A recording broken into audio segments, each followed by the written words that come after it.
Okay student, अब हम 2.1 exercise के रिमेनिंग क्वेश्चन सॉल्व कर रहे हैं। तो क्वेश्चन नंबर 4 में अगर आप पढ़ें, उसने आपको कहा हुआ area of rectangular field is 10,090 metres 92 metre square. अब इस तरह के दो क्वेश्चन हैं, question number 4 and question number 6। अगर आप क्वेश्चन नंबर 4 को अंडरस्टैंड कर लेंगे तो ऑटोमेटिकली क्वेश्चन नंबर 6 आप इजीली सॉल्व कर सकते हैं। माइनर सा डिफरेंस है इन दोनों में। तो सबसे पहले आप ये देख लें कि रेक्टेंगल जो है मेरे पास, उसमें अगर हम डिस्कस करें तो हमारे पास एक लेंथ होती है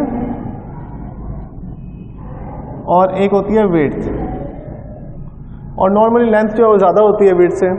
यहाँ पर उसने इसका एरिया आपको दे दिया है 10092 मीटर का स्क्वायर।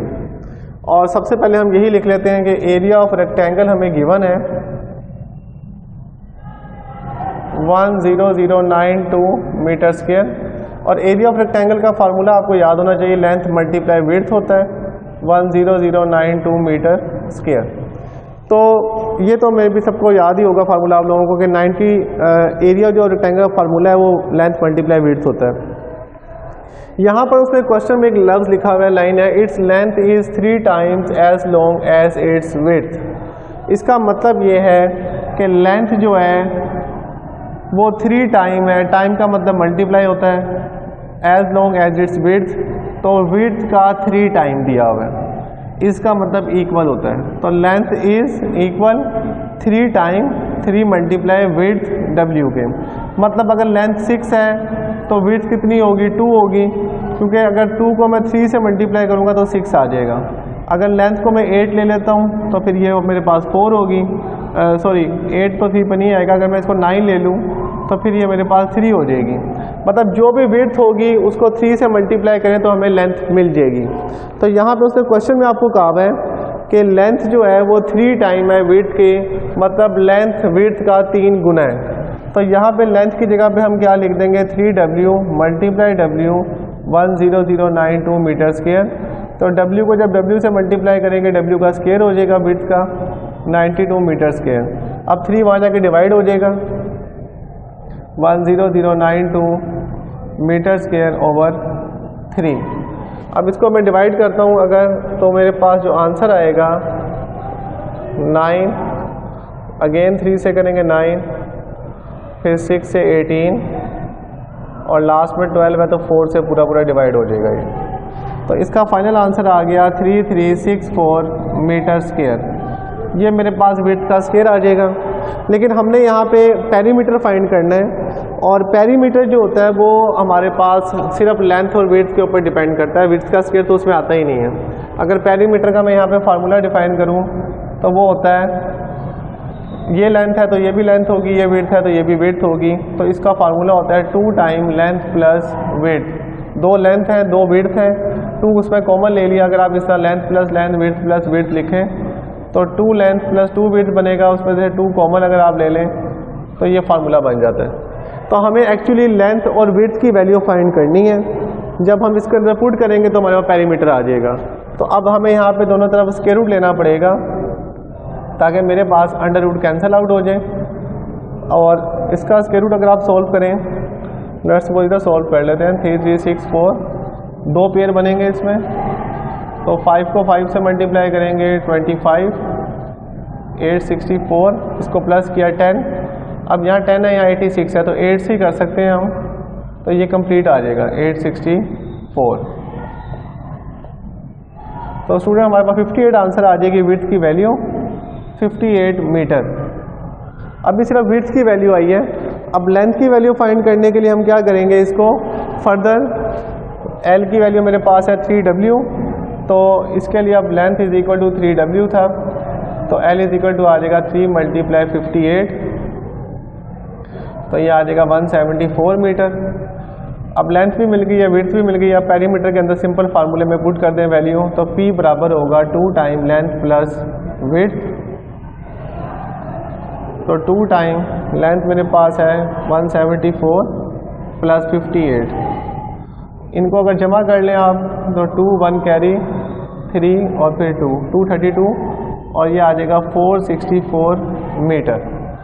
तो ये फाइनल आंसर जो आपका आएगा वो आएगा 464 मीटर, जो कि इस तमाम साइड्स का सम होगा लेंथ ओवर विड्थ का। तो क्वेश्चन नंबर 6 में अब क्या चेंजिंग होगी कि वहाँ पे length is twice as long आ जाएगा। तो ट्वाइस का मतलब है 2 टाइम आ जाएगा। तो वहाँ पे आपके पास जो फार्मूला चेंज हो जाएगा वो अब 2W के बराबर हो जाएगा। तो मैं इसी क्वेश्चन को उसमें चेंज करके सॉल्व करवाता हूँ कि उसमें अब क्या क्या चेंजिंग हो सकती हैं। Okay student, next question number 6 को मैं सॉल्व करवा रहा हूँ और इसमें अगर आप देखें तो सिर्फ आपके पास एरिया चेंज हो गया और क्वेश्चन में यहाँ ट्वाइस आ गया। तो ट्वाइस का मीनिंग आपको आइडिया होना चाहिए कि ट्वाइस का मतलब यहाँ पे हमारे पास 2 टाइम होगा। तो एरिया ऑफ रेक्टेंगल हम वही से शुरू करेंगे जैसे प्रीवियस क्वेश्चन में किया था कि मेरे पास है 28800 मीटर स्क्वायर और लेंथ मल्टीप्लाई विड्थ इसके बराबर होगा। अब यहाँ पे L जो है वो आपके पास लेंथ जो है वो विड्थ का ट्वाइस है। मतलब अगर विड्थ मेरे पास 2 है तो लेंथ मेरे पास 2 टाइम विड्थ 2 मल्टीप्लाई 2 4 हो जाएगी। फॉर एग्जाम्पल सपोज अगर हम करें वैल्यू तो आपके पास लेंथ का जो रिलेशन बनेगा ट्वाइस का मतलब यहाँ पे होता है 2 टाइम 2 मल्टीप्लाई। तो इसलिए यहाँ पे हम इसको 2 से मल्टीप्लाई करके लिखेंगे। तो फर्दर मेरे पास जो फार्मूला बनेगा लेंथ का वो 2W multiply W is equal to 28800 metre square. तो ये आ जाएगा 2W का स्क्वायर, 2 इधर आके डिवाइड हो जाएगा।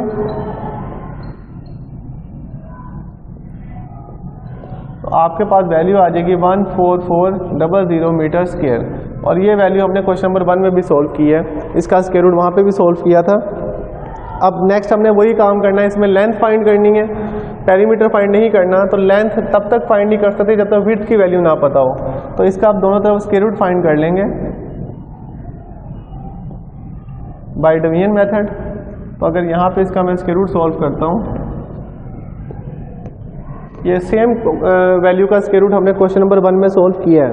आप वहाँ से भी देख सकते हैं। 1 को 1 से किया 1, देन 44 और 1 में 1 प्लस करेंगे तो 2, इसको आगे 2 से मल्टीप्लाई करें तो 44 और 2 0 है तो 1 0 ऊपर शिफ्ट हो जाएगा। तो आपके पास जो आंसर आ जाएगा वो आ जाएगा 120 मीटर। 120 मीटर आपके पास आंसर आ गया विड्थ का।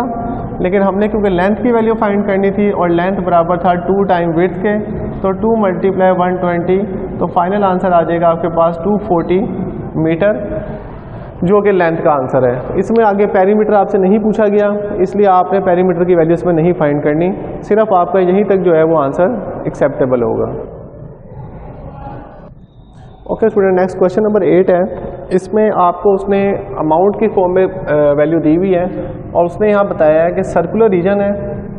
तो आपको क्वेश्चन नंबर 5 जो मैंने करवाया था उसमें मैंने आपको बताया था कि पाई आर स्क्वायर सर्कल का फार्मूला होता है और वो हमारा क्वेश्चन नंबर 8 में भी यूज़ होगा। तो पहली बात तो ये कि आपको सर्कल का फार्मूला याद होना चाहिए, पाई आर स्क्वायर। अब हमने ये पहले एरिया कैसे फाइंड करना है। उसने कहा है कि एक सर्कुलर रीजन है और उस सर्कुलर रीजन में 2 रुपीज़ पर स्क्वायर मीटर क्या हो रहा है, स्पेंड हो रहा है। इससे हम अब निकाल सकते हैं एरिया और टोटल अमाउंट भी दी हुई है उसने। तो यहाँ पे हम लिखते हैं कि 2 रुपीज़ कॉस्ट कवर्ड एरिया वो है 1 मीटर स्क्वायर। अगर मैं 1 रुपीज़ की कॉस्ट निकालूंगा जो कवर करेगा एरिया को तो वो होगा 1/2 मीटर स्क्वायर। यूनिटी मेथड हम अप्लाई कर रहे हैं कि 2 रुपीज़ की वैल्यू दी हुई है, 1 मीटर स्क्वायर कवर कर रहे हैं। अगर 1 रुपीज़ की वैल्यू निकालेंगे तो 2 डिवाइड हो जाएगा इधर आके। अब टोटल अमाउंट कितनी है, 4928 रुपीज़। अब हम देखना चाह रहे हैं कि इतनी अमाउंट में कितना एरिया कवर हो रहा है। इतनी अमाउंट में 1 मीटर स्क्वायर जो कवर हो रहा है वो 2 रुपीज़ में हो रहा है, ये बतिया हुआ है। तो टोटल अमाउंट कितना एरिया कवर करेगा वो हमारे पास यूनिटी मेथड से इजीली फाइंड हो सकता है। तो अब मैं 1/2 को मल्टीप्लाई कर दूंगा 4928 से, 4928। तो सिंपल रूल है कि 2 रुपीज़ का एरिया 1 मीटर दिया हुआ था, पहले 1 रुपीज़ का एरिया निकालेंगे और फिर टोटल अमाउंट का निकाल लेंगे क्योंकि टोटल अमाउंट हमें दी हुई है। तो इसकी अगर हम कटिंग करें 2464 तो ये आ जाएगा 2464 मीटर स्क्वायर। और एक्चुअली यही आपका टोटल एरिया आ जाएगा सर्कल का, क्योंकि इस अमाउंट से ये टोटल एरिया कवर कर रहा है वो सर्कल का। तो एरिया ऑफ सर्कल बेसिकली आपके पास आ जाएगा 2464 मीटर स्क्वायर। उसका फार्मूला वही है पाई आर स्क्वायर जो हमने पहले पढ़ा हुआ था। अब सेम आगे क्वेश्चन नंबर आपका 5 है, जैसे आपने क्वेश्चन नंबर 5 में सोल्व किया था, तो उसके लिए अब आगे इसको हम फर्दर सोल्व कर सकते हैं। पाई की वैल्यू 22/7 मल्टीप्लाई आर का स्क्वायर इज इक्वल टू 2464। 7 इधर आके मल्टीप्लाई हो जाएगा एंड 22 इधर आके डिवाइड कर देंगे। तो आगे सारी वैल्यू को हम सिंप्लीफाई कर लेंगे और देखते हैं हमारा जो आंसर है वो क्या आ रहा है इसके बाद। ओके स्टूडेंट, तो इसको सॉल्व करेंगे आप, तो आपका जो आंसर आ जाएगा वो आ जाएगा 784 मीटर स्क्वायर। और इसके बाद इसका स्क्वायर रूट फाइंड करना है 784 का। तो बाय डिवीजन मेथड आप इसको सॉल्व कर लें। 2 पेयर बनेंगे आपके पास और 2 को 2 से करेंगे 4, देन 384, इसमें प्लस किया 4। अब यहाँ पे क्योंकि 38 है तो आप इसको या तो 9 से कर सकते हैं, 8 से कर सकते हैं, लेकिन 8 के स्क्वायर में 64 आता है, 9 के स्क्वायर में 64 नहीं आता। मतलब लास्ट नंबर 4 है तो 4 8 के स्क्वायर में आता है, 9 के स्क्वायर में 81 होता है तो लास्ट नंबर 1 है। तो 9 से नहीं करेंगे, 8 से अगर आप करें तो आपका कंप्लीट आंसर आ जाएगा 384 का। तो आंसर आपका आ गया इसका रेडियस फाइंड करने के बाद taking a square root on both sides. तो आर की वैल्यू आपकी आ जाएगी 28 मीटर। और यही आपके क्वेश्चन की रिक्वायरमेंट थी कि आपने रेडियस फाइंड करना था, तो वो आपका आंसर आएगा 28 metre. Okay student, last question देखते हैं इस एक्सरसाइज का, क्वेश्चन नंबर 9। इसमें अगेन क्वेश्चन नंबर 8 की तरह आपको 2 रुपीज़ पर 10 स्क्वायर मीटर दिया हुआ है। तो हमारा क्वेश्चन स्टार्ट होगा 2 rupees covered area 10 metre square.